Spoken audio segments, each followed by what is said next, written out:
First item is a roll call. Alderman Bass. Here. Alderman Cleaver. Here. Alderman Headley. Here. Alderman Stratton. Here. Alderman Totten. Here. Alderman West. Here. Mayor, we have a quorum. Okay. Next item, the invocation led by our wonderful city staff person, Kalila Holland, followed by a pledge of allegiance from Alderman Headley.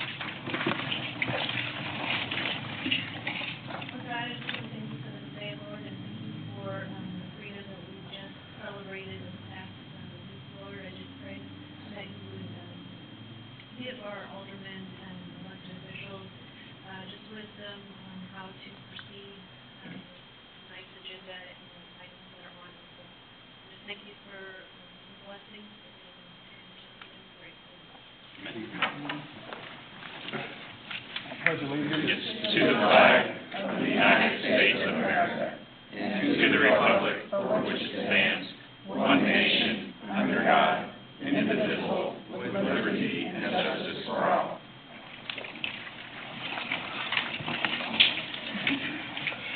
Okay, next item is the approval of the agenda. No changes, Mayor. Okay. No changes, seeing no proclamations, move on to citizens' participation.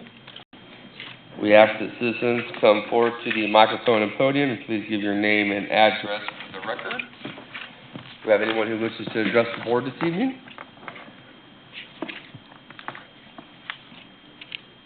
Name's Robert Glad, here with my daughter. She lives at 1294 Phelps Drive. Talked to Mark Thorson. Trosen. And they brought me some pictures. Yeah.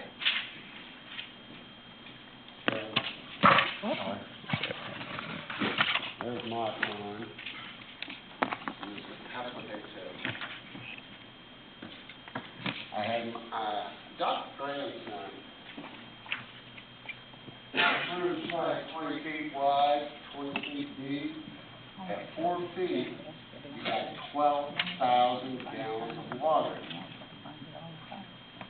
At 8.3 gallons of water, that's 100,000 pounds of water that could rush toward my daughter's house. We are still wanting that a drain pipe be put in, so it ain't going into her backyard, and do something about that pond. There is an open field to the south of it. Make a little trench so we don't have 100,000 pounds of water going toward my daughter's townhouse. Talked to a young boy over the holidays before 4th. He's probably 10. And he said it was dangerous down there. Talked to Patrick Murphy today. He said, well, that's good. But a kid knows that someone's backyard is dangerous. Backyard should not be dangerous. No.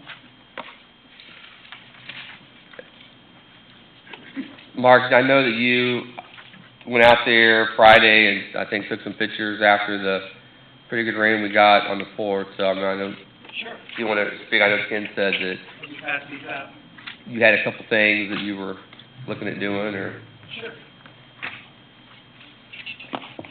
So as Robert pointed out, Patrick Martin and I met with him on June 26th. What we did was share some of the photos he had shared with you from a previous rain event in the latter part of June. Patrick Martin. Here's May 18th lives at 333.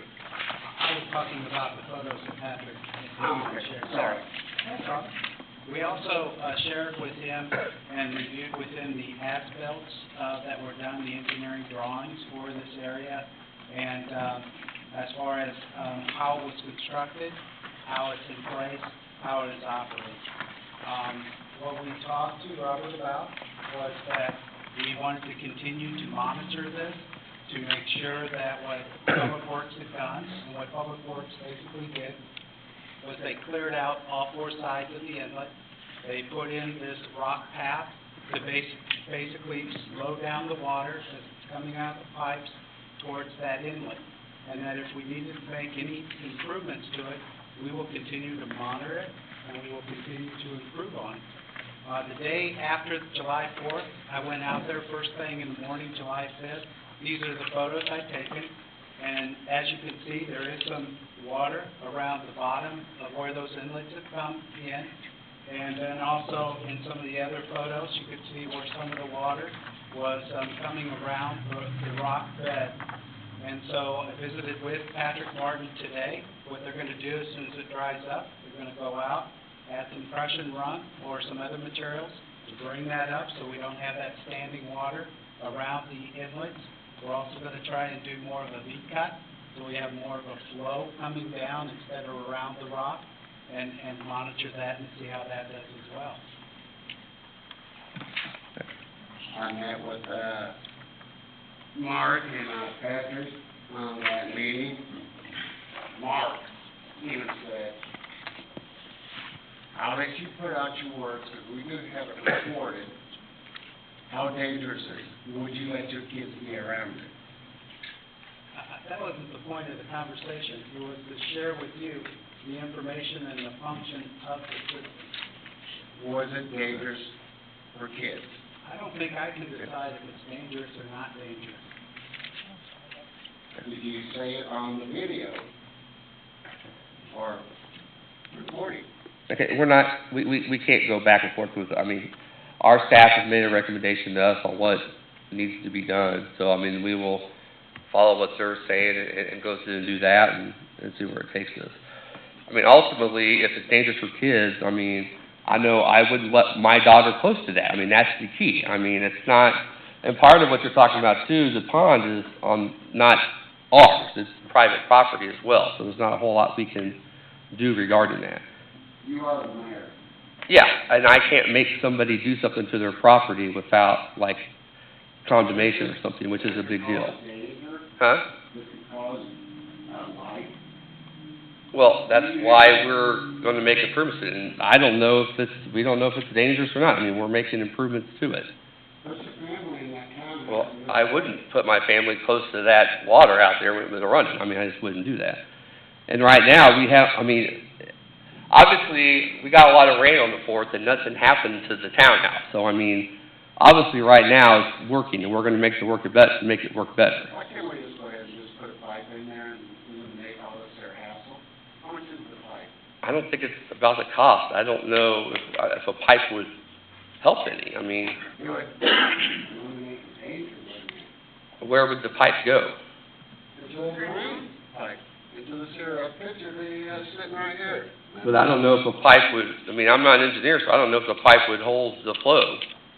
It's doing it right now. Well, the rock bed is slowing down the water to Yeah. that inlet. All the water from 5 storm drains. Okay, sir, this isn't a public hearing to address the public. I mean, you're addressing the board, so, So there's 5 drains that dump into her backyard. yeah. Everything. And if you put a pipe in, you wouldn't have this here ditch around it where someone could get hurt in it. You wouldn't have all these. Well, he's talking about, they're talking about taking care of this, what they're talking about doing. So that's going to be eliminated. No. He's Well- just putting a little bit of rock in there. He ain't filling it up. Well, we're going to eliminate the standing water issues that they're talking about. Yes, But still, there's gonna be a ditch around it, correct? well, there's gonna be the rock bed, and what we're gonna do is improve so the water comes more towards in the middle of the rock bed But versus still- around the rock bed. But still, there'll be a ditch around it. The rock bed is still in place. The purpose of the rock bed is to slow that water down as it comes to the inlet. Is there still gonna be a ditch around it? We rock around it. There'll be rock around it, but This ditch will still be here. It's about 2 feet deep. around the inlet, what we're gonna do is we're gonna bring up the level with some type of material so we won't have the standing water. One of your concerns was the standing water around the inlet, correct? Yeah, because it's So what we're gonna do is we're gonna bring material up, so after it rains, there shouldn't be any standing water around the inlet. You're gonna bring it up to the bottom of the space. We're gonna make sure that there's not standing water there. You know, this is a continuous process of monitoring after a rain event, and we try to make improvements to it to make sure we have. And in all honesty, that was a pretty extreme rain event we got on the 4th also. And really, that's, the next morning, that's looking a lot better than a lot of places.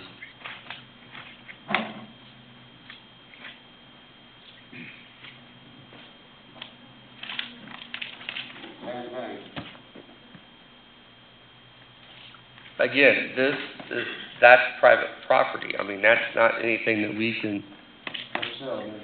well, I know there's water there, yeah. Is that a problem? I don't know if it's a problem. I mean, why would it be a problem? I see it's probably a problem for the property owner because part of their water, the property's not water, but why, I mean, I don't understand why, I mean, I don't think it's going, I mean, you're under this assumption it's going to break and wash these townhomes away. They're not it's not a river or a lake, it's a detention pond. They don't, I mean. 100,000 pounds, 100,000 pounds of water. Joe, in this instance, since it's, I mean, that's private, okay, let me talk to the attorney. Since that is private property, I mean, he's worried about water that's being held back on private property, having an effect on, I mean, it's not. If there's a concern from one private property owner to another private property owner, then really it's between the two property owners as opposed to coming to the city in that circumstance. At this point, we don't have any evidence that it is failing. We don't have any evidence that it is something that is, imminently fail, I mean, the part that we can improve, we're making improvements right. too. So I think, at this point, the city's done what it can. Yeah. I mean, because we just can't go to private property and say, hey, this, then that's what I'm trying, we can't go to that property owner and say, hey, this could be a problem. Have you reached out to the private property owner? No. And This is what happens a lot for cities is people have problems with their neighbors and they don't go talk to their neighbors. They want to come to the city and make the city the middle person. If you've got a concern about this issue on that private property, he doesn't, sir. He doesn't.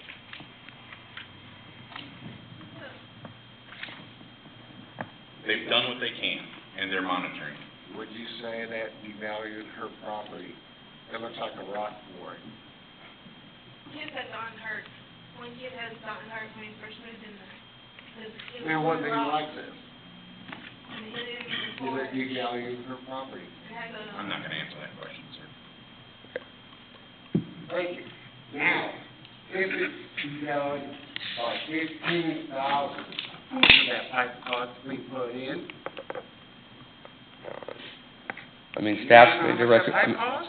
staff has made the recommendation, we're gonna move forward with that, and if we feel more needs to be done, then staff will make our recommendation to us.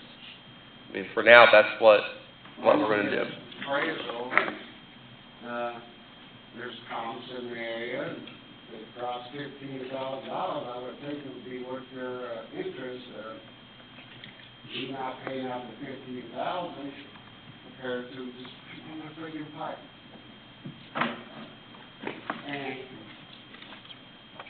taking away the ditch, so nobody gets hurt, 'cause as soon as someone gets hurt, falls in that ditch or hits their head on those rocks, they're coming after you. Why put yourself in that position? All right. Well, we'll move forward with what Mr. Trozen has recommended, and we'll go from there. All right, thank you. 14,000 people. Anyone else wish to address the board?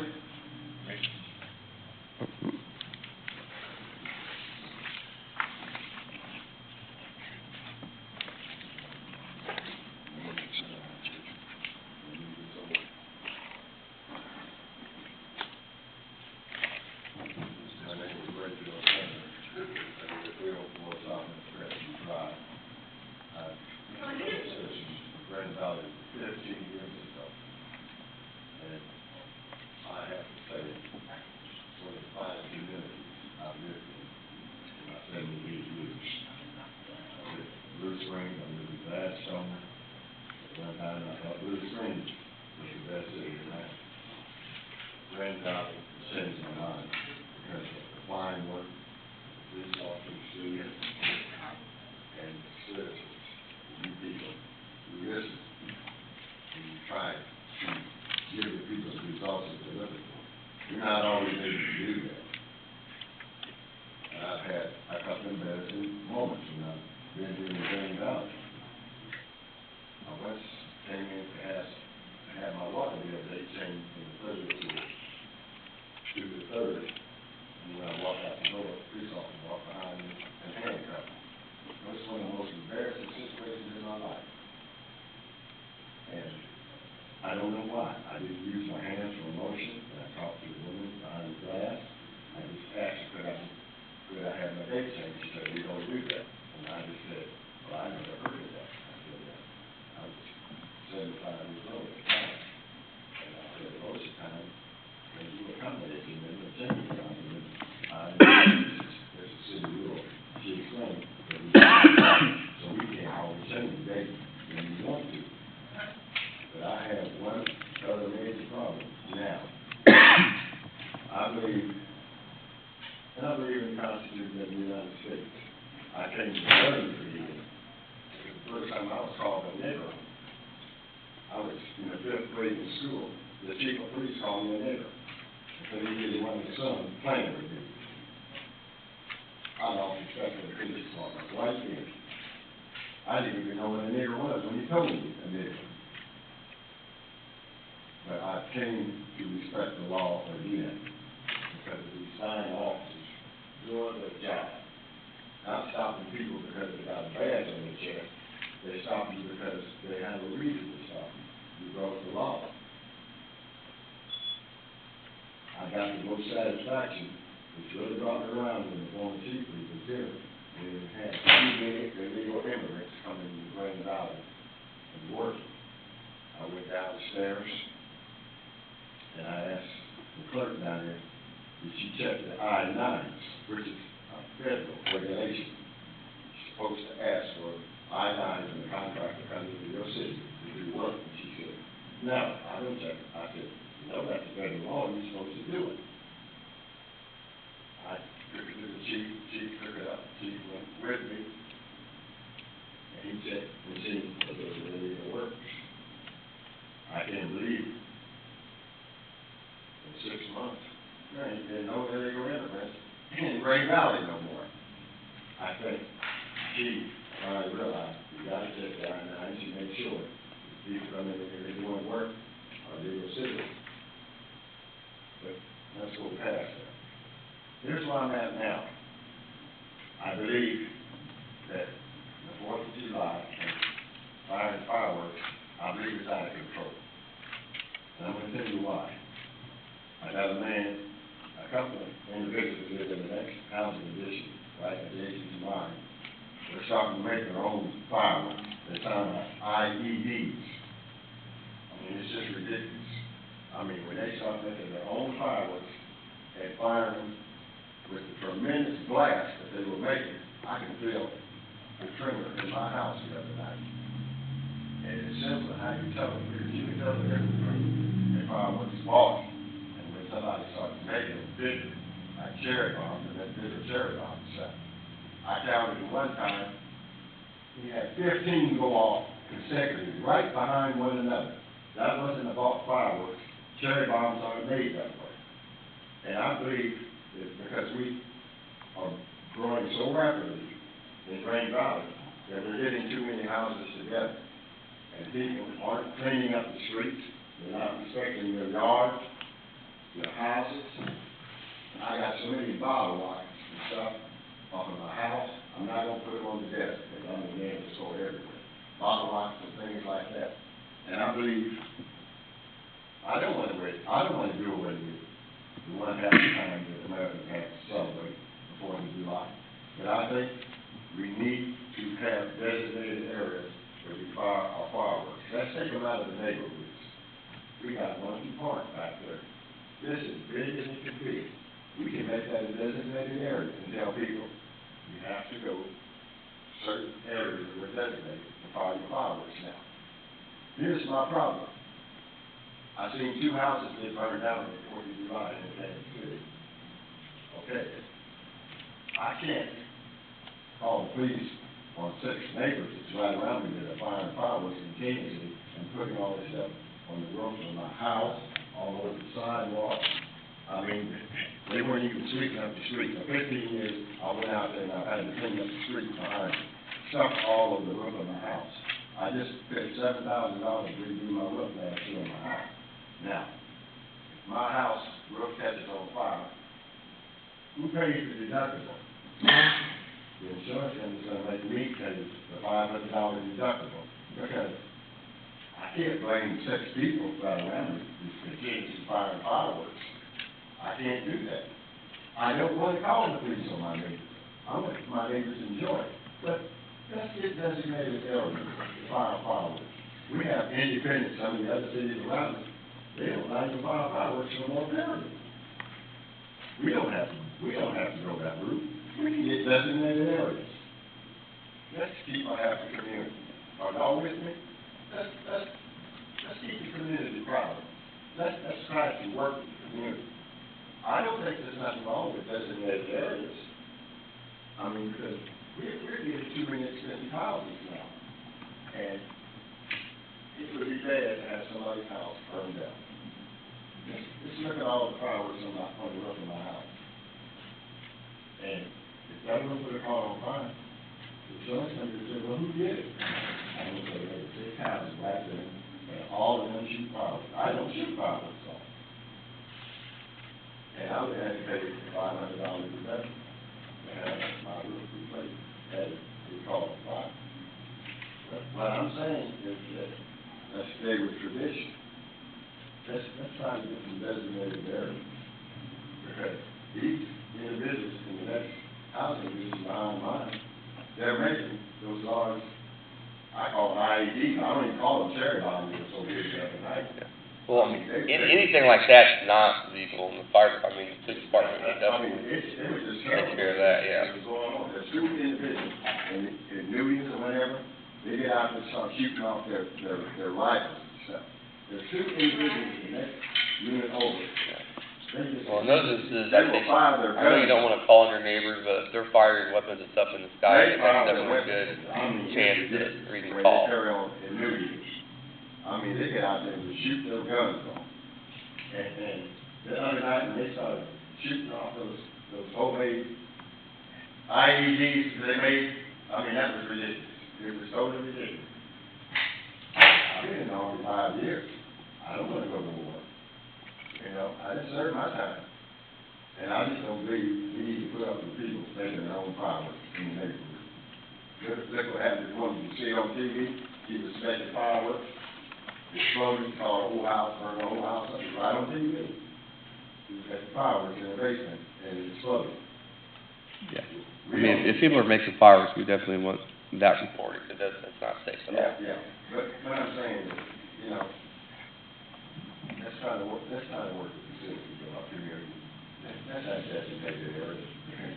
Our houses are too close together anymore, and it's almost impossible to get out there and shoot fireworks without the landing on somebody's roof. And we're just getting too many calls. And I know y'all don't want to see nobody's house burned down. Y'all don't want to be responsible and say, well, we had a chance to do something about it, but we didn't do nothing about it. You know, that's, these give some consideration. That's all I got. Well, thank you. Right. And you know what, I'm gonna say one other thing. Guess what? My taxes went up $300. You know what, I ain't even gonna complain. You know why I'm not gonna complain? Because I think my men in uniform deserve a raise. I would rather pay a little more money and see my officers get a little money, because they do such a good job. They don't harass people around here. When they stop you, they have a rightful reason to stop you. They don't stop people and say, I didn't have nothing else to do. I didn't see you driving down the road. I ain't trying to stop you today. It's not that kind of officer. He's a good officer. I don't know when y'all talk to him, remember that. He's a man with a good head on his shoulders. And I know he didn't get this job because you didn't believe in him. You believed in him. That's why you gave him the job, right? Yeah, definitely, yeah. And I believe in y'all. I believe in y'all because I've seen the results. I've seen the results of what y'all do. And believe me, that makes me proud to live here. And I'll be here until you run me off. We're not gonna run you off. Thank you. Okay. Anyone else wish to address the board? All right, seeing none, move on to the consent agenda. Mayor, I move we accept the consent agenda. Motion from Alderman West to approve the consent agenda. Do I have a second? Second. Second, Alderman Cleveland. Very good. Any discussion? Seeing none, all in favor, please say aye. Aye. All opposed, same sign. Okay. Seeing no previous business, new business, or presentations, move on to public hearings.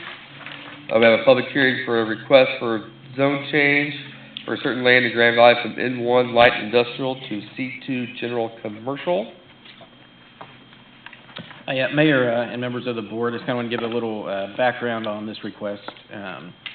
Back in probably early fall of 2018, maybe late summer, city staff became aware of work being conducted at 206 Terrace. At that time, the current applicant was notified that what she was attempting to do was not allowed by code because of the zoning of the property, which was M1 light industrial. The applicant then applied for a variance to those zoning regulations, and a hearing for that application was held on October 30th, 2018, before the Board of Zoning Adjustment. At that time, the request for variance was denied. After that meeting, the applicant applied for a conditional use permit to operate a grill and bar. At that time, staff had relayed to the applicant that that wasn't something that the Planning and Zoning Commission was allowed to do per code. And then subsequent to that, another application was filed, and again, city staff had notified her attorney at that time that, this wasn't something the Planning and Zoning Commission could look at, but they decided to go ahead with it.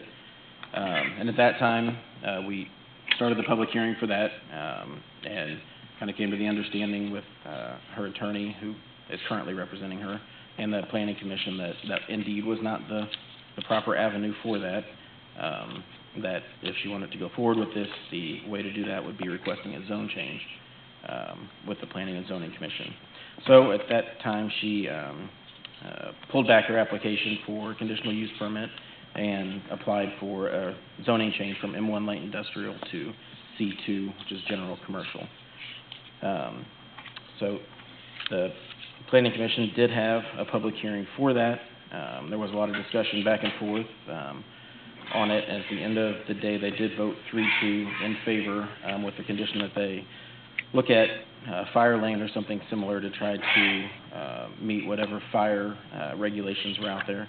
It's my understanding that since then, CJC has gone to the site and did not think that a fire lane was necessarily required, but that having the parking lot striped to where an emergency vehicle could get around would be something that was required. And so part of when we said that a conditional use permit wasn't something that the Planning and Zoning Commission could do, there are certain things in the code that are laid out that it says you can get a conditional use permit for these following uses. If something is actually, by code allowed in a certain zoning district, it doesn't fall under that. So restaurants or bars are allowed in anything, and there's a zoning map in the packet, but anything that's C1, C2, or the downtown overlay district, whether that's downtown or transition zone, but not M1. For those of you that are familiar with that location, there had been some questions about whether it falls under, kind of the grandfather clause or the non-conforming use section of the code. And the answer to that is it does not, because it hasn't been that for more than a year. And then from the staff perspective and what we shared with, during the Planning and Zoning Commission hearing and with the applicant was that it's not been staff's recommendation to approve spot zoning. So spot zoning is basically where you have multiple properties that are all zoned one thing, and then you take one and zone it something else. While it's not illegal, it's just not been the stance of the city over the years to do that. So with that, it kind of come our recommendation at the Planning and Zoning Commission level that wasn't something that we recommend. Another thing is you look at the map, and I'm sure it'll come up. So it looks like a road goes all the way through along the south side of the property. It's a little deceiving because it actually, the road right-of-way stops basically at the east property line of the parcel that we're looking at here. And then it turns into a private drive that does eventually lead all the way to the racetrack, but it's not public right-of-way. So that was, something that had come up, and that kind of spurred some of the concern over emergency vehicles being able to get in and out, kind of access points there. But Mayor, Board, that is kind of a history of, it's been quite a few months long at this point, but that is how we got to this place.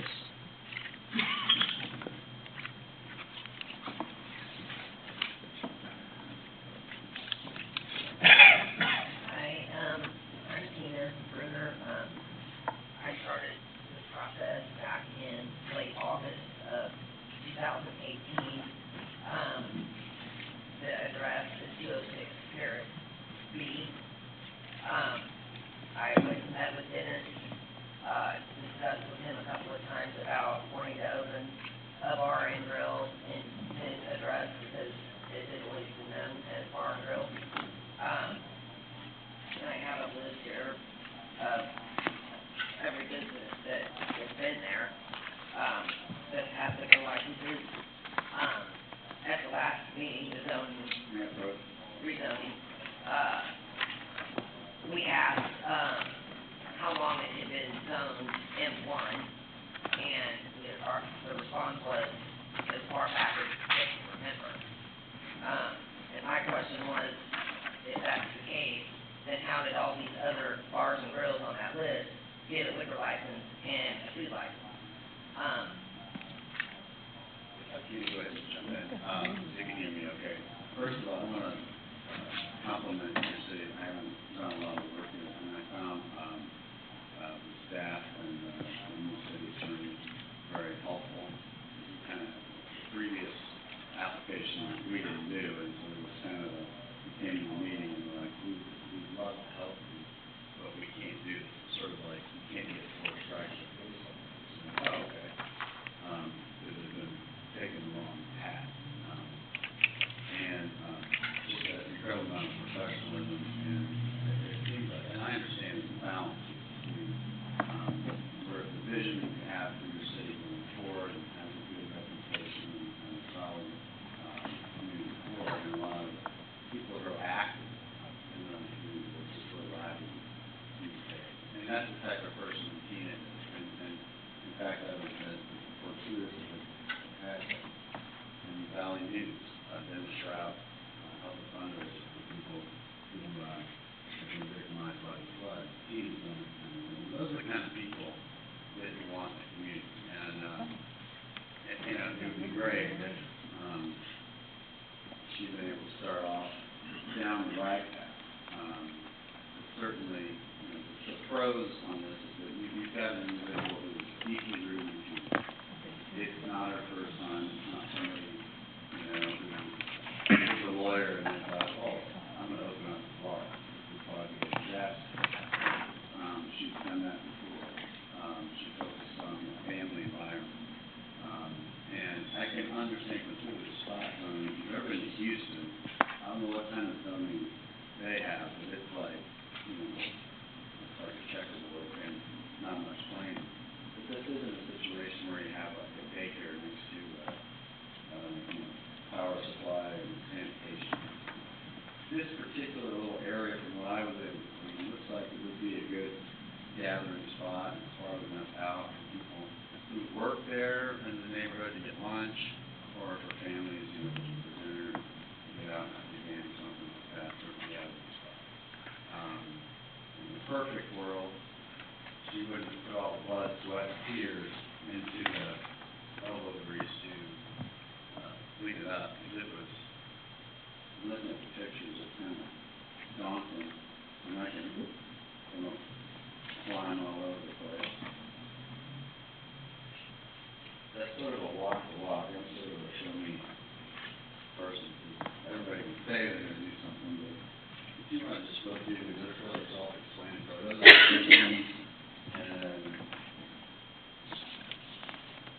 here's how she can pretty good. Which as a lawyer,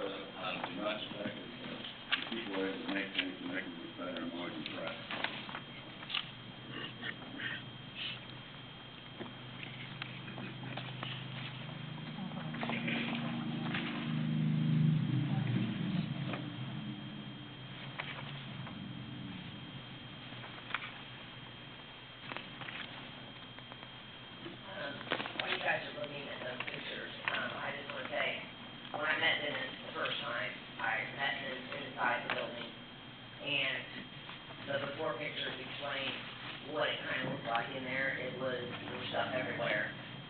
There was a hole in the roof, where it had been raining through the building. There was grease on the floor. There was just trash everywhere. And amongst all that trash in that hole, I saw potential in the building and how we could bring it alive and make some tax money off of it. And also have a place for the community to come and have lunch or dinner or just stop and have a break after work. Before I came along, it was just falling apart. I believe in that spot.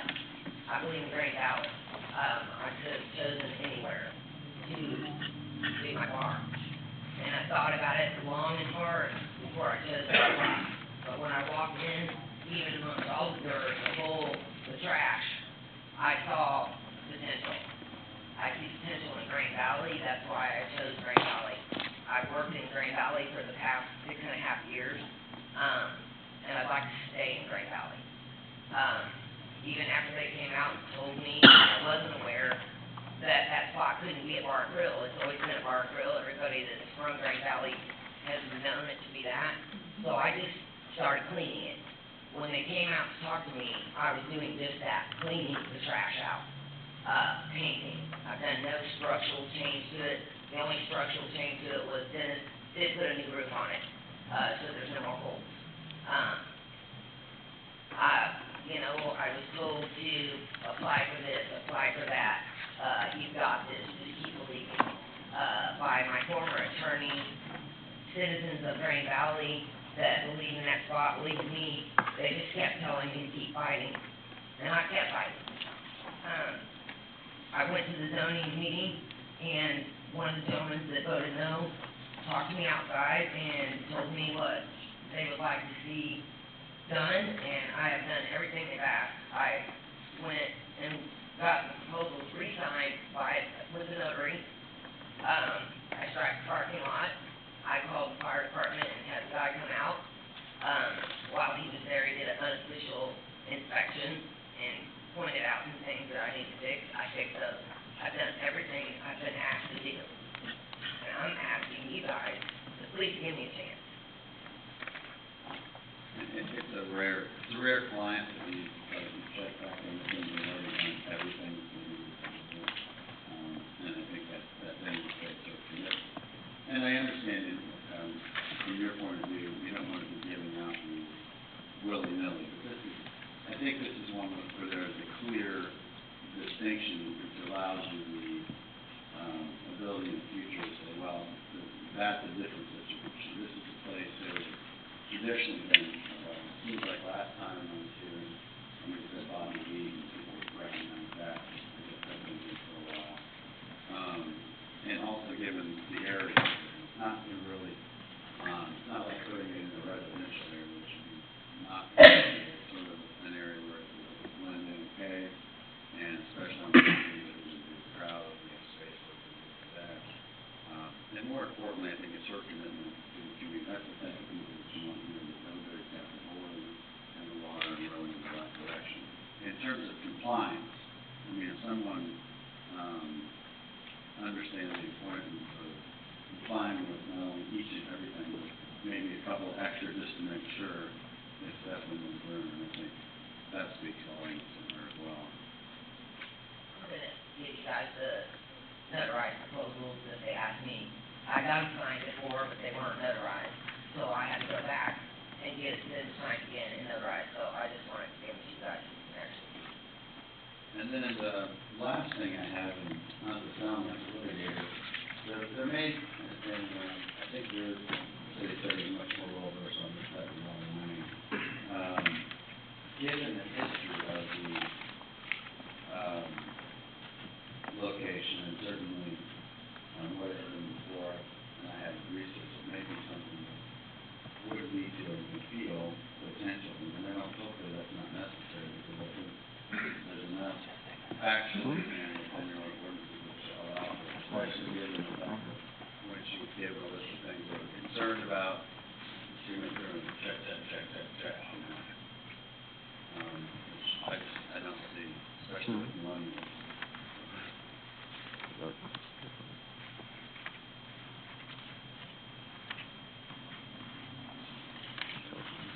one last thing I'd like to mention, what was the reason that the first attempt was actually done? Well, there was one person missing, there was supposed to be 5, I believe, there were 4. It was a 3-1 vote, 3 in favor, 1 against. It was my first time ever dealing with anything like this, and, you know, all growing up, the majority always wins, so I assumed that we won, but we didn't, because it had to be a 4-1 vote. And my attorney at the time knew that, but did not, he just let me go, let us go ahead, instead of advising me to reschedule. If I'd rescheduled that meeting, we probably wouldn't be here right now. But because of his advice, I went forward, and that's why we're here today. And she really helps to make this a win-win, I don't know if this is something you consider even allowable, but if there are conditions, the things you'd like to see as part of this, to make it comfortable and respectful to, I know that she's willing to do that, and not move forward. She's sort of already halfway across the river with all the work and money that she's spent. I believe in so much, and believe it or not, the actual way that you're not charging her, because I want to make sure that she can process it.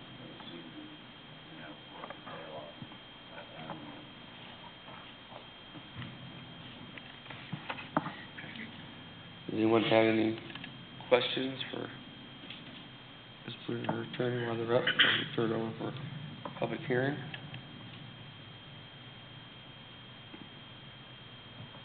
Okay. As this is a public hearing, we will entertain people to speak for or against the proposed zoning change.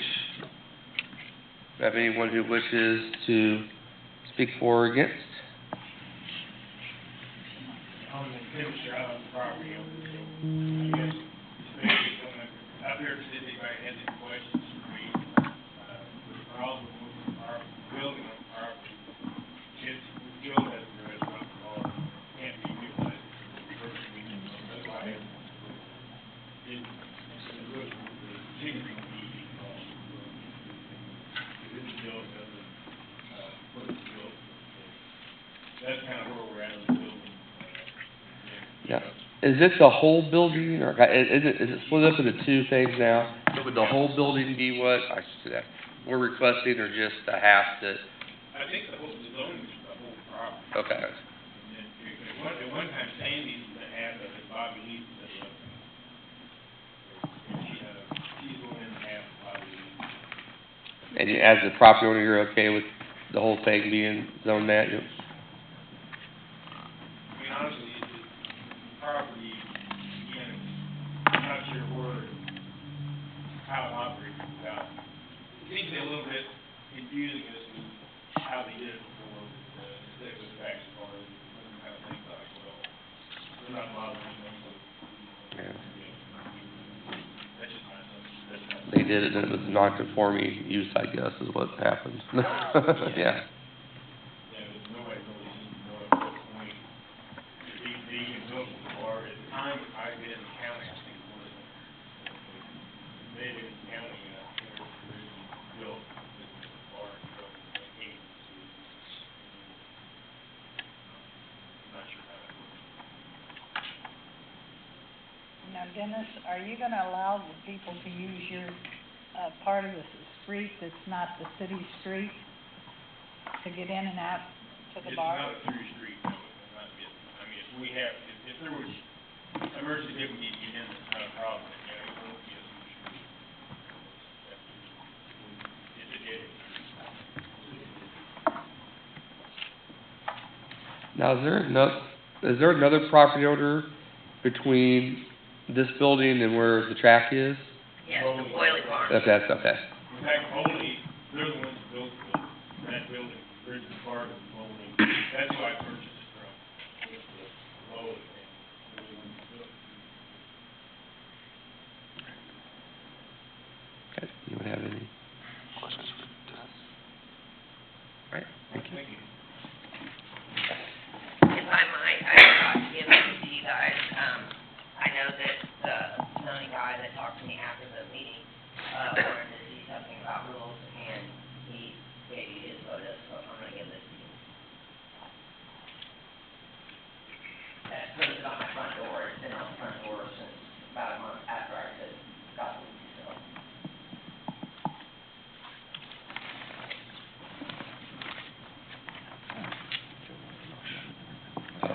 Oh, yeah. Do I have anyone else who wishes to?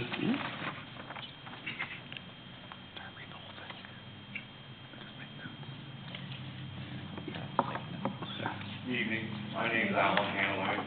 I have a building in 408 Main. I've been in Green Valley about 35 years. As long as I can remember, that building has always been a bar and grill. I've went down there a lot of times. It's close, it's comfortable, it's off the beaten path. I think it should be considered the same application again.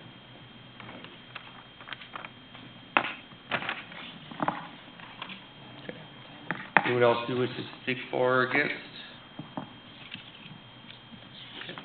We did have, I believe the board has this, one, email that was sent in from a Brandon Stewart regarding the zoning change. Just how they are not in favor of the zoning change. Talks about how previously there have been, fights and trash in the parking lot, and kind of paraphrase, police were down there a lot, and numerous times there were the intoxicated individuals at his building. And he goes on to say that if this spot zoning is allowed, that, could be sarcasm, I don't know, but that he will be in shortly to ask his building to be rezoned residential, so he can divide it up into studio apartments, because he can make more money doing that than renting out as industrial. So, everyone has a copy of that. Okay. If no one else wants to speak for or against, I will close the public hearing. And then we will move on to ordinances.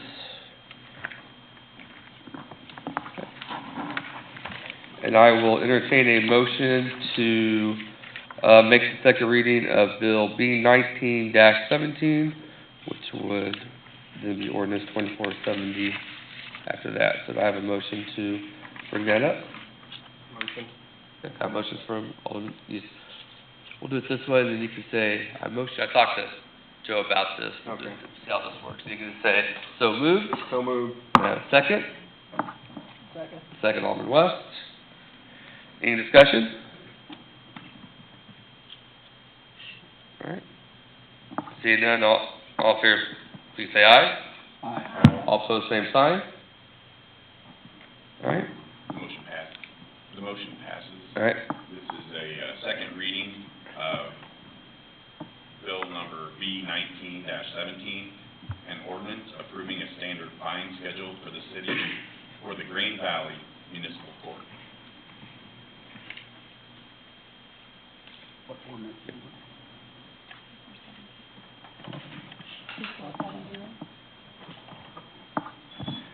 What's the ordinance number?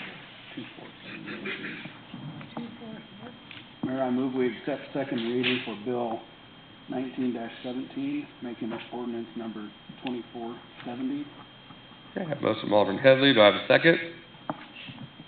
Second. Second, Alderman Cleaver. Any discussion?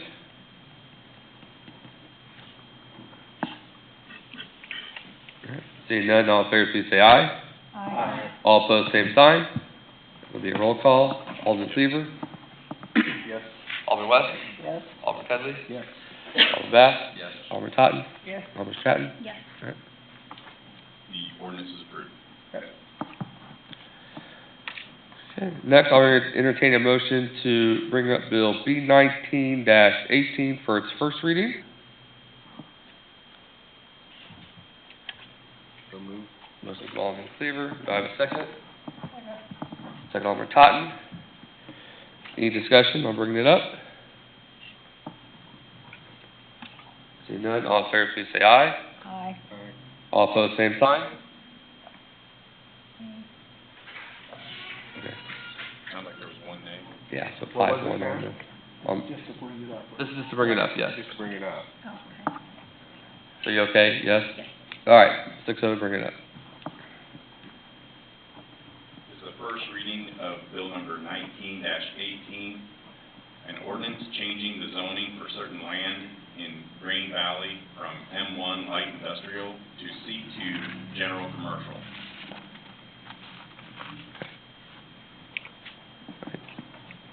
You're on, I heard you. All right, do I have a motion to approve? All right, a motion for Alderman Totten. Do I have a second?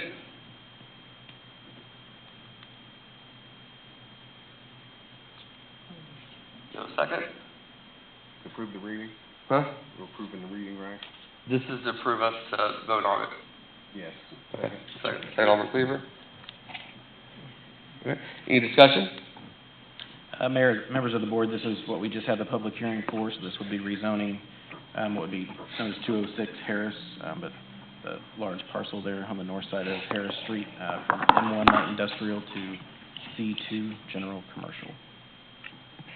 Hey, Joe, let me ask you this. We got this email from this individual, and, you know, it's hard to read if it's sarcasm or not, regarding me, taking a building that's right now an industrial building and subdividing it up into, residential units, that you can make more money that way. I mean, where do we stand if we start, you know, the spot zoning process? And I know our attorney alluded to it, that, you know, there might be special circumstances, but you're our attorney, so I tend to listen to your advice.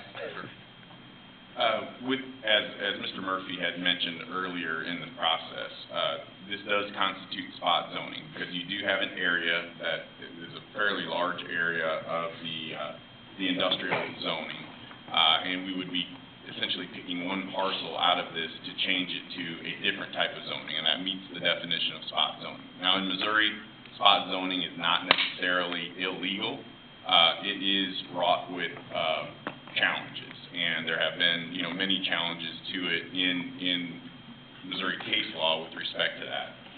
And essentially, what the courts would say about spot, so again, it's not illegal to do it, but what the courts will say about that is that spot zoning is only improper when it is out of harmony with the public welfare or implemented without reference to the public welfare. And so a question that would be before the board, as you're considering what to do about this piece of property is taking a piece of property that has been zoned a certain way, and the surrounding properties for the most part are zoned that same way.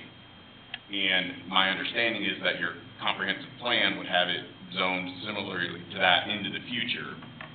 So the question would be is, in what way does rezoning this piece of property promote the welfare of the citizens of Green Valley? And if you feel like there are, you know, reasons that welfare is promoted, then I think that at that point you would be in a position to approve some sort of zoning like this where it would be considered spot zone. However, if you don't feel like there is specific welfare being done, and, you know, it's for the good of the community that this particular piece be done differently than what the law has been up till now, then really there isn't a good reason, and it would open the city potentially up to a challenge. Now, whether this person who, you know, submitted the email was being sarcastic or not, you know, there is a possibility that the zoning itself could, you know, this type of zoning could be challenged because of the fact that it's not the same as what the other zoning in that area is. That's a possibility. Certainly, if you approve one zoning in a circumstance like this, then it's harder and harder for you to say, well, that's the law. And when we have the zoning set to keep things uniform in that area, and we start to make changes to that without a justification for doing so, then that does open you up to additional, you know, either potential for challenge if you have to try to deny the next one, or it just makes it very difficult for the city. So I just, you know, would say, again, you have the ability to do it, but you need to make sure that you've considered whether the welfare of the city is being done by making this change. Yeah, but isn't one a business? And then if he's trying to open up for people to live in, Because my good Lord, if there was little kids running out and across the street, not with her business, but any business, I mean, that doesn't even make a bit of sense. Well, I guess the question would be is, it doesn't really, I wasn't being specific about any sort of, you know, whether it's, you know, if that person is truly looking to say they would change it to residential. The question is, any zoning change at this point. And this one is a several deviations different from what the current zoning is at this point. And so at what point do you say that it's too far or not too far to switch the zoning when you have the zoning in the remaining area the same? And I don't know if you need to be worried about this guy switching to residential too much, as you need to be residential to commercial. If I know in your neighborhood on the Stratton, we had an issue a few years back, and you might with someone trying to run a medical clinic out of a residence. My neighbor's house, they started running a medical practice, and I had patients showing up to my door wanting to know if I was the doctor.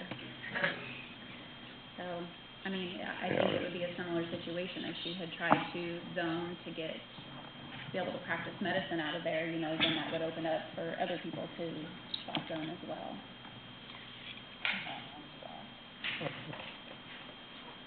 Anyone else have any discussion? I don't know if is there one thing I can add based on what he said, because I think you delineated something, and bright lines are good. I think the difference between the situation we said you turned into a apartment building is the history of this particular use, and it was sort of built for that use, and I think it may have been an unincorporated area before, not sure, but I think that's a clear bright line you can hang your hat on. You didn't really know the way to spot there because of these things. This case is different, falls outside the norms because of these issues that Julia addressed. And law, when the Court of Appeals issues a decision that they don't want to be finding on what they call it, what they limit it to the fact of this case. And that's one that gets, you know, a couple of the markers that you need, but not all. And I think I'm looking through it, like when we're trying to figure out which mechanism is different. It's not like we're trying to put a funeral home into a residential neighborhood and disrupt that. It wouldn't be that, you know, interference with their own business as well. Thank you. Okay. Well, or I don't know who would want to answer this, but you had mentioned about conditions on the permit, I guess, perhaps. We would be willing, yes, absolutely. Are you talking like permits, like conditions on like the possible liquor license, things like that? So I know we do have another bar and grill in town that has conditions on them, and it's a certain percentage of food and alcohol Yes, has to be met. I think theirs is, it's like that. I think theirs is like 50-50, like 50% has to be food, 50% has to be alcohol. Right, it's like that in Belton too, I mean, are those conditions you would be open to? Because I know, looking at the rules, it said like no kids after 9, so I'm thinking, you know, and you talked about the grill aspect of it. I mean, you're allowing kids up to 9, and you talked about lunch and things like that, and know if you'd be open to like the 50-50 food, alcoholic beverage type of license. Yes, I would be. I'm actually, you know, I was managing the bar here in town before. We didn't sell that much food. We did have some food, but with this place, I actually wanted to be different. I want to sell more food and have more families in to come in and eat. And also for the businesses that are on that street, I've talked to several of the guys that work on that street. They're looking forward to me opening so they can come in and have a quick lunch, a quick, cheap lunch. So, yes. Let me ask, okay, 'cause I know the other one is due to a conditional use permit. Is that something we can even? And I don't know this off the top of my head because this is a piece that I wasn't. Yeah, I just jotted it down when they were saying that. Just have a question. My concern is that I believe that your question, Mayor, may be blurring the lines a little bit between a licensing requirement and a zoning requirement. And so and we're talking about the zoning this evening, and so, So that'd be a as we licensing already thing learned we with gotta this talk about. applicant, the conditional use permit is not something that's available from a zoning standpoint. If the zoning were changed, then the type of license that the individual would be getting, both from the state and from the city, would deal with some of those issues. But at this point, what we have is what the zoning ordinance would provide, and so again, the current light industrial zoning does not permit this type of a use, should not have. That would be permitted this something type we'd of have to use discuss ever. at a licensing standpoint. Pardon me? That's an issue we would have to discuss at licensing. Yeah, I might add to that too. So within C2, there's multiple things that kind of cover this. And there's what's defined as a cocktail lounge, which is basically a bar. And then there's the bar, grill, the restaurant side, and that's kind of where you get into more of the food. Again, that would be based on the licensing and what type of license. And you apply those for are that point. both in C2. Okay. Right, and so if it's rezoned, then the use opens up for, would permit more of what you're talking about. Anything that's in, yeah. Okay. They used to have a requirement, but I'm not sure they do for Sunday licenses. You had to sell more food than liquor, but the practical reality and motivation is the profit margin is higher on food. So, as far as one do that. It's smart. All right, does anyone else have any questions or discussion then? I do have a Okay. couple questions. Sure. And Ken, you may have alluded to this previously, but outside of the licensing requirements or stipulations, can you tell us what the major differences are between the C2 and M1? As far as the zoning goes? Yeah, so the easiest way probably to think about C2 is it is, by name, is general commercial. So it's any of the normal, like retail, restaurant, you could have office stuff in there. The light industrial is more, so you'd have like warehousing, light manufacturing. Typically, the commercial side has to just be like in the front of, like you have your warehouse or whatever in the back, and then you have a little commercial area in the front where you might sell something. So there's some size restrictions with that, but yeah, I mean that's in its simplest term. C2 is just like what you would think of as your general commercial area that you. So C2 is like the base for Main Street or everything that's around the interchange.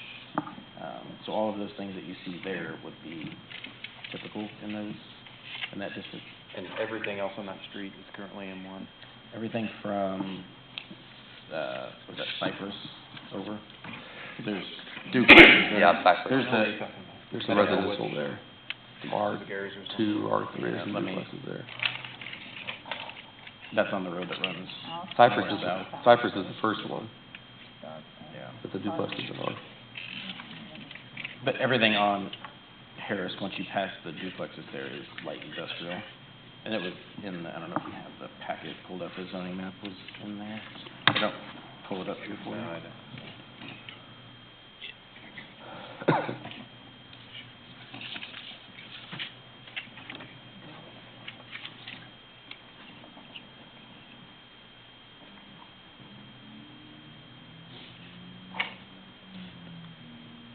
So you have, once you turn onto Harris Street off of Main, as you head east, the first block is actually zoned, it's the overlay district, even though what's on the west side of Cypress is duplexes.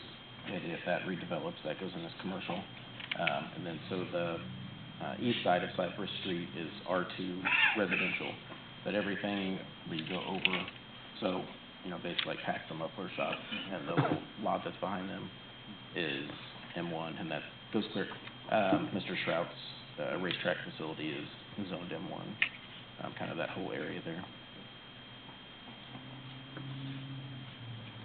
Joe, from a city standpoint, how much liability does rezoning or spot zoning open the city up to as far as future zoning requests, in your opinion? Well, as far as future zoning requests, these are always legislative decisions, so this is something that the board has its discretion to do. The issue that you run into, though, is that future applicants and potentially people whose property is currently zoned, light industrial right now. Zoning as you go kind of up the scale, okay, and usually, you think agricultural is the kind of the lowest zoning, lowest intensity, then the residential zoning, then the commercial, then the industrial. And the further you get up the scale, it's usually much more difficult to get. And this is actually a situation where a piece of property in the middle of a more difficult area to be zoned is asking to have a piece of it eroded, essentially. And so, where I've seen these types of challenges before is the surrounding property owners would say, hey, I've been fighting hard to, I either fought hard to get this industrial zoning, or I'm fighting hard to keep it, and therefore, to have, now something that's now commercial as opposed, a lower form of zoning than my higher intensity use nearby is problematic. And so that could potentially cause a challenge to the city from that standpoint. Now, going forward in the future, if you've got other, small parcels, and you can see this would be one, little dot in the middle, right here, not in the middle, but, well into the industrial area there off Cypress Street. If you got other applicants come through and ask to be rezoned at that point, and you deny it, then that opens you up, to that situation where someone would say, you can't deny me because, what was your justification for giving the last one? What's your justification now? And so while it would be hard to quantify any particular dollar value, what you would have is an increased opportunity for people to challenge once you start, doing spot zonings, as you go, because then it's harder and harder to distinguish, what was special about that property versus the next one that comes along.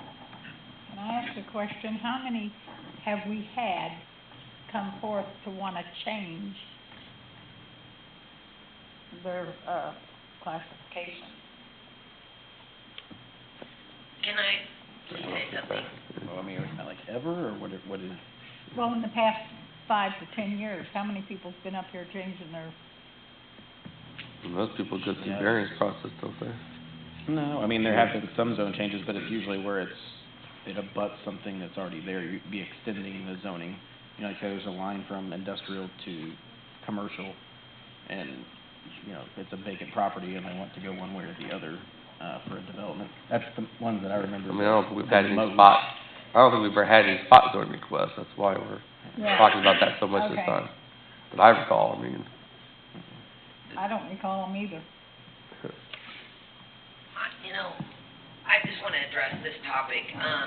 Great Valley, I've been coming to Great Valley for years, probably 20-plus years.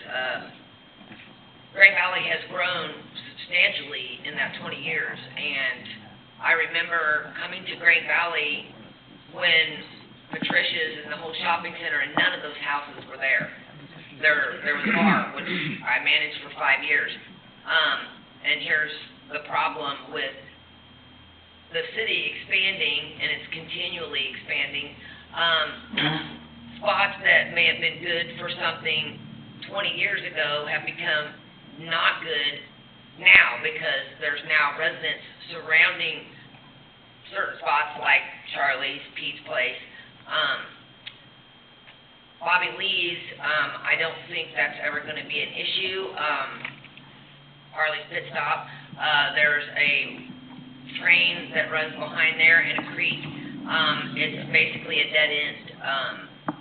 I chose the spot that I have because of the issues that we had at Charlie's with the residents. I don't want to be a nuisance to any residents or any business. That's why I chose the spot that I chose, because it is at a dead end. There is a train that runs behind it and a creek. So, like I said, the city has expanded quite a bit in 20 years, so what may have been good 20 years ago may not fit now. So, that's all I want to say. I just had, and one other thing to mention, not to sound too much like a lawyer, 'cause I try not to, but, as best I can.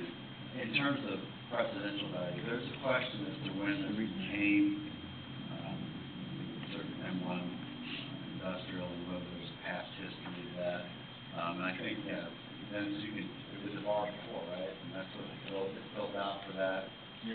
Or it's always been a bar, it was built as a bar, it was never ever built as a commercial building, it was an industrial business. Delineating it so that you have that precedent, we're not, this is an unusual exception circumstance. On Congress, which is where I'll tell the lawyer, it does get a good, with a little more digging to find out if it's inverse condemnation, so we were taking by rezoning it, and therefore eliminating the purpose for this building. And weigh the balances, and also you have something hanging hat that people are not trying to, put homes in the middle of residential districts. Mayor, does anyone know if it changes the property value of the other properties by changing the spot? Would that affect any of the other properties by, leaving them as an M1 and this one is C2? Would that affect that area as a value, property value? Alderman Cleaver, I think it would be speculation on the city's part to guess at that. I mean, really, ultimately, the only way we will know the answer to that question is if there is a challenge and someone comes along and says, you diminished the value of my property because you downzoned the property, right in the middle of it. And, as a result, we've got that situation now. Will that happen? I have no idea. It may not, but it could. You can dine them all. Well, at this point, I got a building and a piece of property that I basically can't use for anything. What it's built for. If you're doing the same thing with me. Because it was built as a bar and grill, that's what it's built as. It was not built as a commercial industrial building ever. And if it wasn't allowed to do that, then I got a useless building that can't be used for virtually anything except for stores. And I also got, I went on foot to all those businesses, I talked to them personally, not once, twice, and got the majority of them to sign it based on the fact, on the back of the proposal, it states, why it would be good to open this. One, it would cut down on the negative behavior that goes on down at the end of that street. After 6 o'clock at night, there's nothing down there, there's no one down there to do any sort of policing at all unless the cops drive down there. When I was working on cleaning it, I constantly seeing cars going down there when there's nothing open. This would get rid of some of that. It would get rid of some of the cars that are getting broken into. And most of the people that actually signed an agreement with it, that was the number one thing why they signed it, because it would get rid of a lot of that. Because I would be open till 1:30 in the morning, so there would be somebody up and down that street after 6 o'clock, 7 days a week. So I think it would benefit the businesses there and the city. Did you have anything else, Alderman Bass, or did you? Okay. Anyone else have any questions in the discussion? Okay. Let's do roll call. I'm gonna start on this one. If I could, I'd like to ask for a point of clarification. So is the current motion, the motion to accept the first reading of the bill and bring it back for a second reading, is that where we are procedurally? Mm-hmm. Okay, I just want to make sure of that. No, that would not require a roll That's call vote, that's just a, first one still. yeah. Okay. All in favor, please say aye. Aye. All opposed, same sign. You may want to do Roll call. a roll call just to verify All right. the vote. Alderman, Can I make one point of clarification? yeah, Was that for or against? this is, Or is that to bring it back for a second? this is to approve it, to bring it back for its second reading. To approve the first reading of the bill. The next and then meeting bring will be it back second at your reading. next meeting for a second reading. And the second reading would be the roll call vote. The second reading will still be a voice vote, and then there will be a motion to accept the second reading and approve the bill as an ordinance. Ultimately, there are 3 votes that are taken, on that. And this is essentially accepting that first reading and bringing it back for the next time. On the next agenda. And that's when we vote. Well, Yeah, so next time you would vote on a second reading, and then if that is approved, then there would be another motion to accept the second reading and to adopt it as an ordinance. Yeah, if it doesn't get approved tonight, then it's done, it doesn't come back next time. So yes vote brings it back next meeting, no vote, it doesn't come back next meeting. Okay, so I'll do a roll call then. Alderman Stratton? I'm a no. Alderman Totten? Yes. Alderman Bass? One point of clarification, I said yes before. I have to abstain on this vote. Okay, that's your reason. Why? Do I need to give a reason why? If you would like one, I will give one. Well, It is- do we need one for the record? I mean, usually the abstentions are just for like a conflict of interest or something like that, so. That's the reason why. It's not a personal conflict of interest, it's because of a position that I held within the city on the board that I served before this board.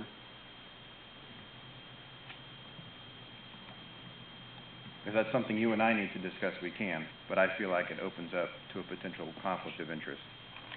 A conflict of interest is if you have a personal benefit as a result of either seeing this go down or seeing it be approved. How about when you were on plan zone? Correct. You have a special monetary benefit to yourself or, Okay. or your Given spouse. given that clarification, I do not have a conflict of interest. I don't believe so. I mean, you don't have any ownership interest in the business. Correct. You don't have a competing business or a business on the same street That's or correct. things like that. That's correct. Right, I would say you would not have a legal conflict of interest. Okay. Okay, then in order to retract my abstain vote, I would vote no. Alderman Headley? No. Alderman West? No. No. No. Alderman Cleaver? No. Okay. So that was 1 yes and 5 noes. The motion fails. Okay.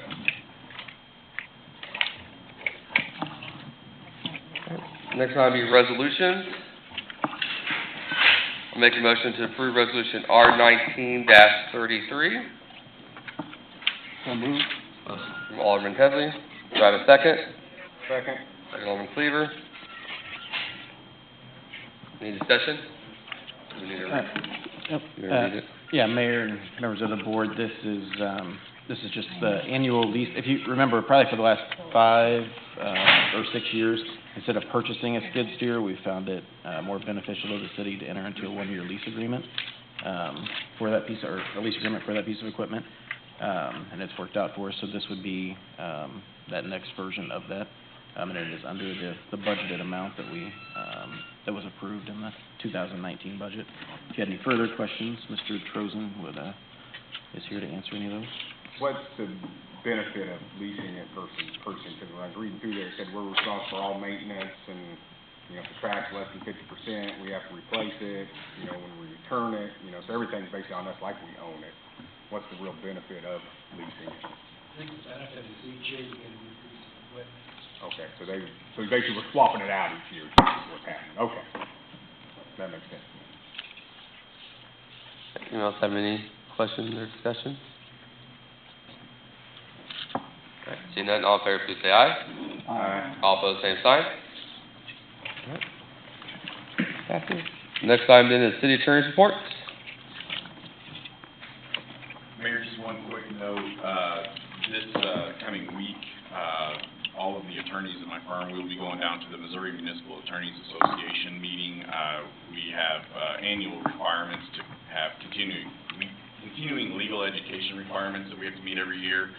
And we're able to go down on a Friday, Saturday, Sunday to a conference and get our entire year's worth over that time. As a result, however, our office will be closed on Friday. The attorneys will all be traveling down and attending that seminar. So just wanted to make sure everybody knew, from that standpoint, if you're trying to get a hold of us Friday, it may be a little bit difficult. But we'll be all trained up when we get back, all the newest stuff. All right. Next up is the administrative staff report. We'll start with Chief Beal.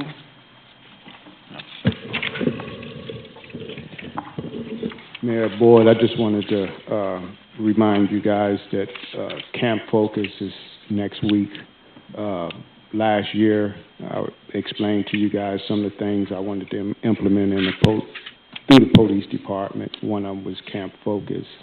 It's going to be held July the 15th through the 19th at the high school. We did pretty good. We got about 32 kids that's enrolled in the program, and we've kind of networked with Youth Court, and so they'll be sending some of their kids as well. I just encourage you to, it'll be from 8 a.m. to 4 p.m. each day. If you can just stop in and say hi or see how the camp's going, I definitely appreciate it. Mr. Craig, sorry. Good evening. I had 2 items to report to the board this evening. The first is that the process has started for the 2020 budget.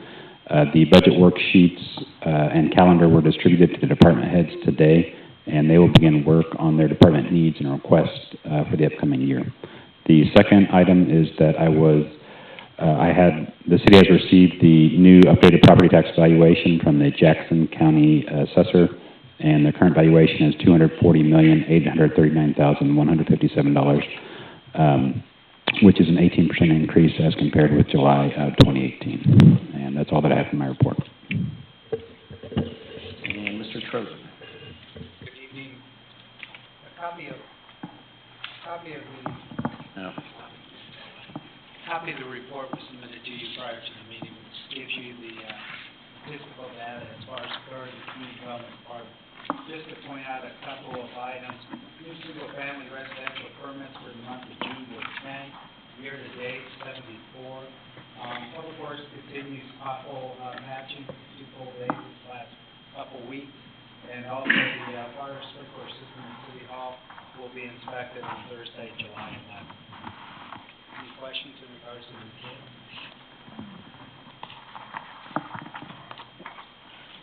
I just had a couple more things. We reported at the last meeting, myself, Mr. Trozen, and Ms. Ozenball attended the medical marijuana seminar put on by Labrador Municipal Law, and as requested, we brought back the information that we were given for Alderman Totten. But I thought it was good. It kind of opened our eyes to maybe some things we hadn't even really thought of with it. So staff internally is going to work with Joe's firm to kind of get going on the things that we need to do to make sure that we are ready for that. So I know that on the zoning side, Mr. Trozen is going to have a few things that need to be done, and then from a personnel and just legal ordinance-wise, there's a few things that we need to do. So we will be starting on that. The other thing, in front of you, you should have had kind of a report that showed how health enrollment went. I know at one of the meetings during that process, the question was kind of asked, like, who was on what program or how many people we have on each one. So Ms. Holland put together a kind of a little summary there of where we were prior to this enrollment period and where we are after the enrollment period as far as what programs people chose. So it's probably something you want to take in. If you had any questions, I'm sure she could answer those for you, or if you think of any in the next week or so, feel free to reach out and we can get in a little bit deeper into anything that you might want. And that is all I have. Okay. Next up is Board of Alderman reports and comments. Alderman Stratton. Nothing today. Okay. Alderman Totten. Nothing today. Okay. Alderman Bass. Nothing, thank you. Alderman Headley. Thanks for having MoDOT fix the giant patch up north there. Appreciate it. And now Mr. Trozen is completely familiar with the process. Be another 2 weeks, we'll be doing it again. The last one held pretty well, so fingers crossed. Alderman West. Nothing at this time, Mayor. Alderman Cleaver. Nothing at this time. Okay. Next up is the mayor's report. Oh boy, I got stuff to report. Okay, first off, tomorrow is our State of the City. That's the partnership lunch. For the partnership, yeah. I may or may not be there. I just want to stress Tasha out. I'll be there. So, you know, feel free to attend that, watch our video, and we'll have a Q&A session afterwards, and I am always willing to let more people answer questions, so feel free to come and answer questions. Then on Wednesday at the senior lunch, we're going to do it again. Video's not too long, so they'll sit through it and not hate us too bad. So, did have a question, Joe, that Ken and I were asking about.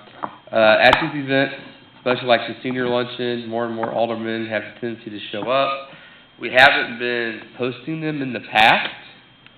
As long as no city business is discussed amongst us, we are okay, right? Even if we don't post them?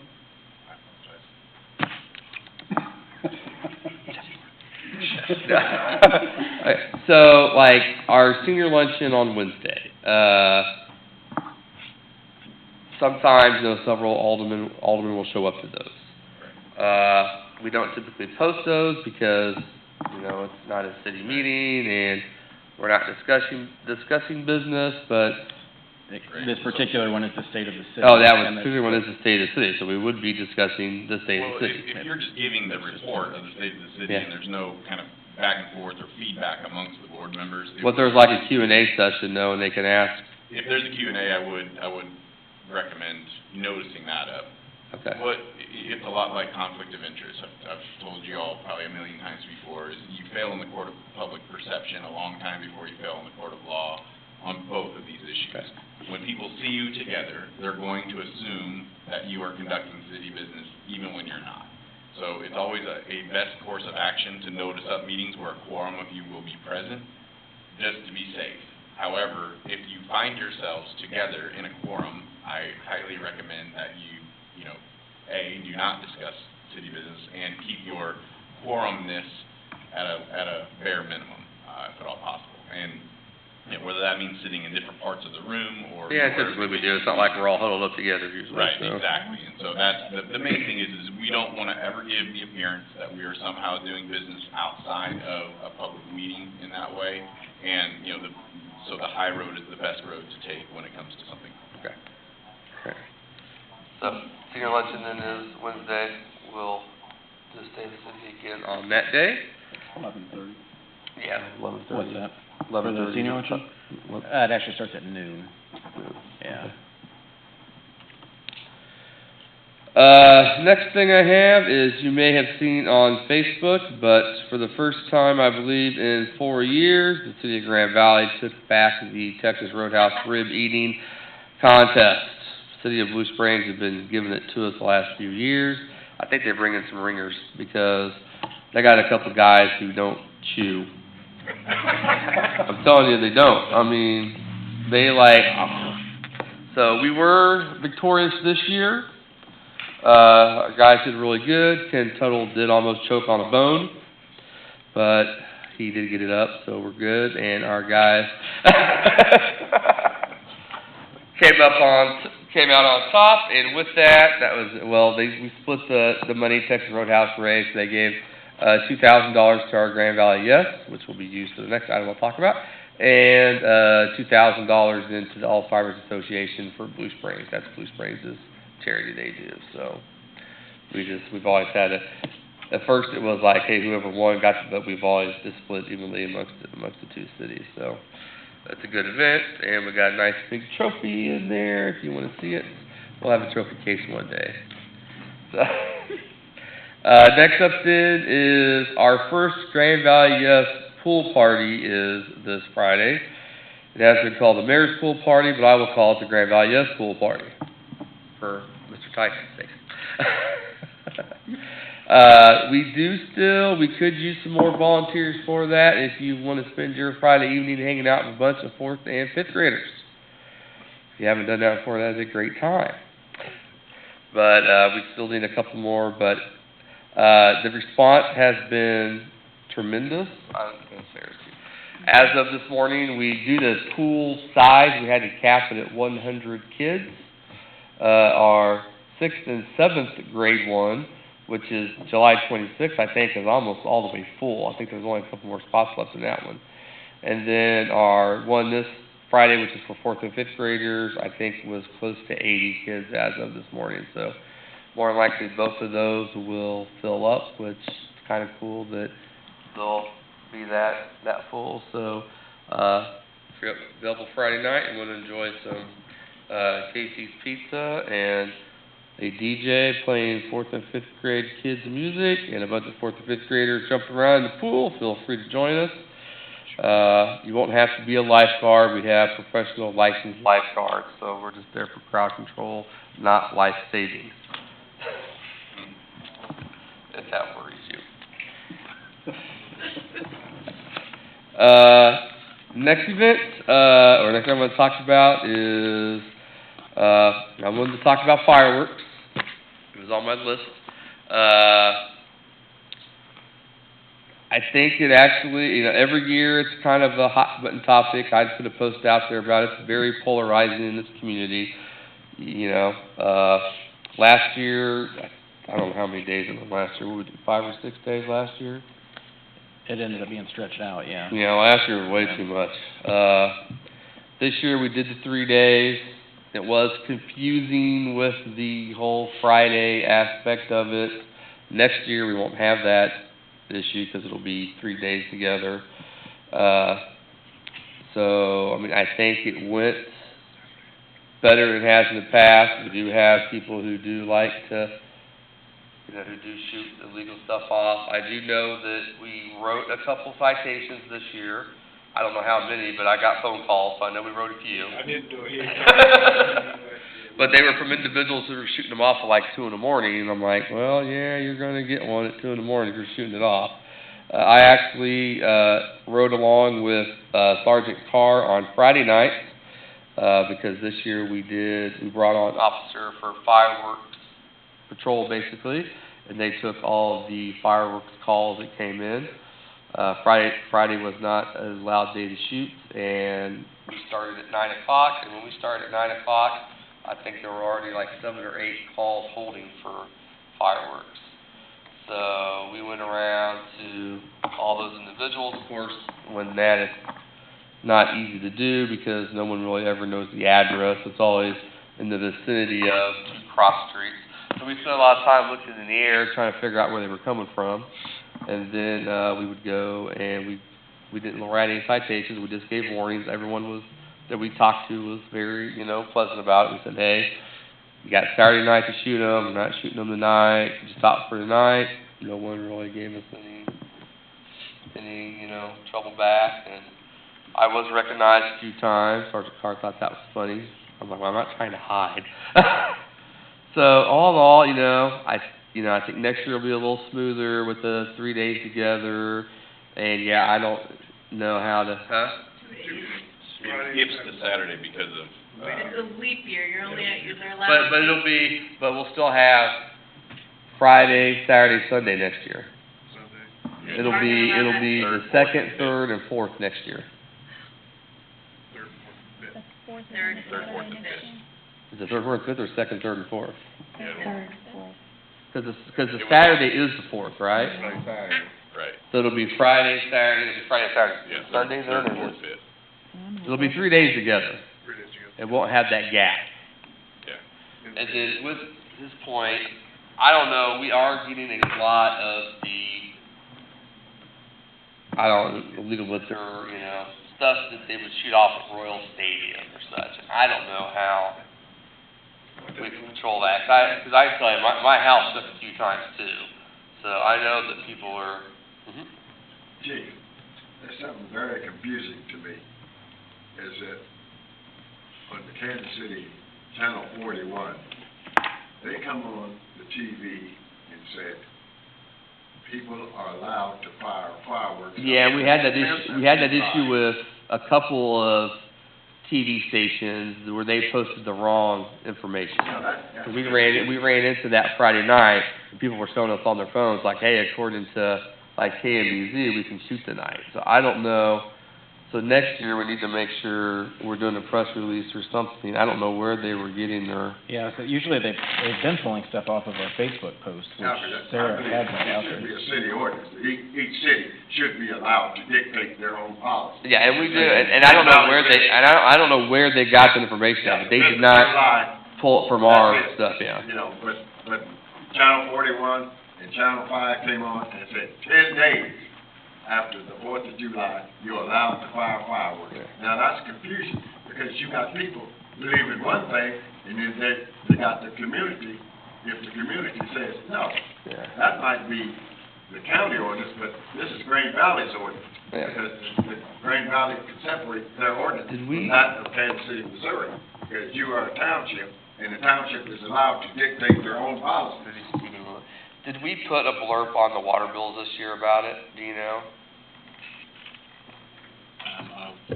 I'll need to check, I'm not sure if we did. Do you know, Ken? I do know we passed out flyers too to the. Yeah. I know the tent, The fireworks. but I think a lot more people were aware of it in the past because it was posted at the tent, and the tents were giving out information about it. So I think, I do know more people were aware of it, and I think that's why it was a little calmer than what it has been in the past. But yeah, I know the news stations kind of goofed it up and put the wrong dates out. So it might be something we look at next year, and then I know the little blurb about the water bill didn't always get read. It might be something that's worthy of a full page. Yeah, we can like certainly do an ordinance insert flyer as or well. whatever Yeah, to put in there with it. yeah. So, I know it just happened, but I always like to talk to it right afterward, it's fresh in my mind, so that way we can always make improvements, so. You were correct on that. So just, I guess, piggybacking off the mayor, it will be 3 days next year, because it's the first Saturday of July each year, as well as the 3rd and the 4th. And if the 3rd or 4th falls on a Saturday, July 2nd will also be a day. So it'll be the 2nd, 3rd, 4th next year. Thursday, Friday. So basically, the board, last year when they went through this, decided that they were okay with 3 days a year.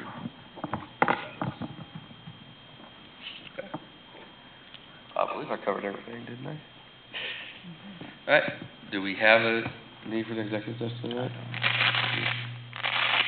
No need? All right, we don't have a need for an executive session, we will adjourn.